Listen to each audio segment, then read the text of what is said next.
Bagi siapapun yang pernah mengunjungi Banda Neira, akan terkesima dengan benteng Bregica. Benteng ini didirikan oleh para pemburu rempah dari Portugis pada abad ke-16. Sempat runtuh ketika Belanda datang, kemudian dibangun kembali pada tahun 1611 oleh Peter Botte, wakil VOC di Hindia Timur.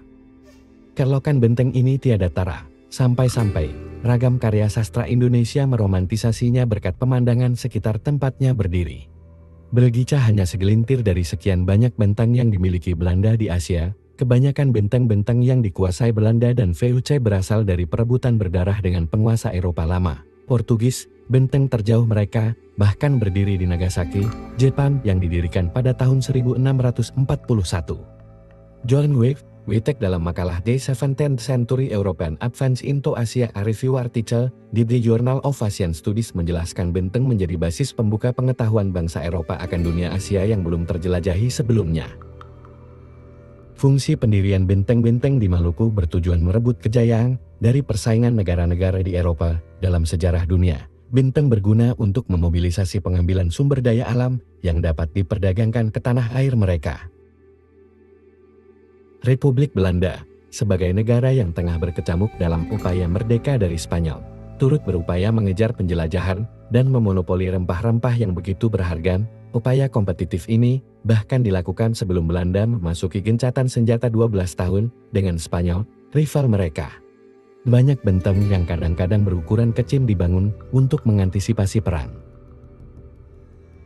Belanda berhasil membangun benteng pertamanya di Kepulauan Rempah-Rempah pada tahun 1600. Benteng ini sangat sederhana atas permintaan dari penguasa kerajaan tanah itu di Ambon yang berselisih dengan Portugis. Posisi Belanda semakin kuat ketika perusahaan swasta mereka berdiri pada tahun 1602. VOC berhasil menguasai benteng Portugis Nostras Ora di Anunciada, sekarang benteng Victoria di Ambon, pada tahun 1605. Kehadiran benteng itu mewarnai perang rempah-rempah dalam sejarah dunia yang mempertemukan Belanda dan Portugis. Perang ini berlangsung sejak tahun 1598. Benteng lainnya yang didapat Belanda adalah benteng Oranje yang diberikan Sultan Ternate Mudafar Shah I. Benteng ini awalnya milik Portugis yang dikuasai Kesultanan Ternate.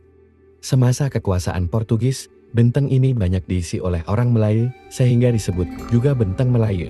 Setelah diberikan ke Belanda, Laksamana Cornelis Matelif Dijong membangun ulang benteng tersebut pada tahun 1607.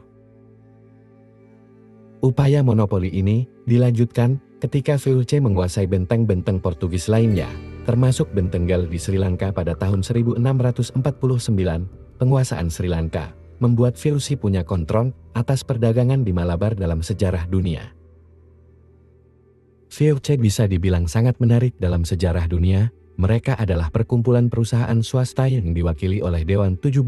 Di luar Belanda, VOC bisa memiliki kapal bersenjata meriam, pasukan, dan benteng untuk mempertahankan diri seolah mereka adalah negara di dalam negara. Masalahnya, benteng-benteng Belanda sering dibangun di tempat yang tertutup, padahal bangunan yang terhubung ke lautan terbuka dapat mengevakuasi barang, uang, senjata, jika ada barang darurat, dan mobilisasi militer. Akibatnya, benteng Belanda kadang-kadang tidak dibangun secara taktis di tempat terbaik, misalnya di lokasi yang dikelilingi bukit dan gunung. Kemudian Dewan 17 di Belanda mulai mendorong pembangunan benteng besar setelah pengusiran Portugis dan Spanyol di Maluku. Benteng besar diperlukan untuk mencegah penyelundupan dan pertahanan. VOC mulai meninggalkan kebiasaan membangun dengan bahan seadanya. Iklim membuat benteng berbahan kayu, batu, dan tanah dapat dengan mudah rapuh dimakan rayap. Bahan-bahannya diganti dengan batu dan kapur. Benteng adalah ide cemerlang dalam penguasaan jalur perdagangan sejarah dunia. Fungsinya sebagai pos administratif dan komersial yang membuat perdagangan laut lebih efisien daripada daratan.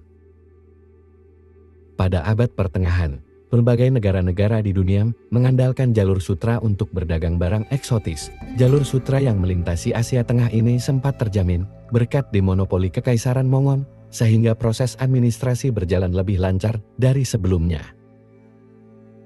Akan tetapi, setelah Kekaisaran Mongol terpecah-pecah dan runtuh pada abad ke-15, sejarah dunia berubah dengan kehadiran kerajaan-kerajaan baru, sehingga administrasi perdagangan sulit lagi. penguasa-penguasa sempat dapat menarik pajak yang tinggi, sehingga harga komoditas terlampau mahal. Memasuki era penjelajahan, negara-negara Eropa membangun benteng untuk memudahkan administrasi ini. VOC sendiri mengandalkan benteng-benteng mereka untuk menjaga pemasukan tetap masuk ke dalam kas dan menstabilkan harga komoditas setibanya di Eropa. Masalahnya, benteng beragam fungsi seperti ini rentan secara militer, gudang besar, lumbung, ruang-ruang lainnya, memakan tempat bagi persiapan. Belum lagi VOC sangat rentan pada benteng-benteng tertentu seperti benteng Orangi yang terlalu dekat dengan penduduk Maluku, sehingga sulit untuk membangun parit pertahanan.